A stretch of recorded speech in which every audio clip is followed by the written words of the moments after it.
స్వామిని కంటి శుక్రవారము గడియలేడింత అంటి అలమేల్మంగ అండనుండే స్వామిని కంటి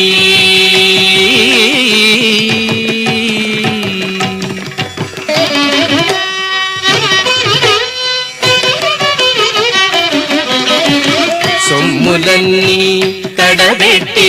సొంపుతో కోణము గట్టి కమ్మని కదంబము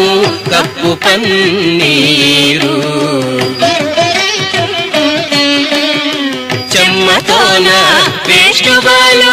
రొమ్ముతల మూల జుట్టి తుమ్మెదామై ఛాయతోన నెమ్మది నుండే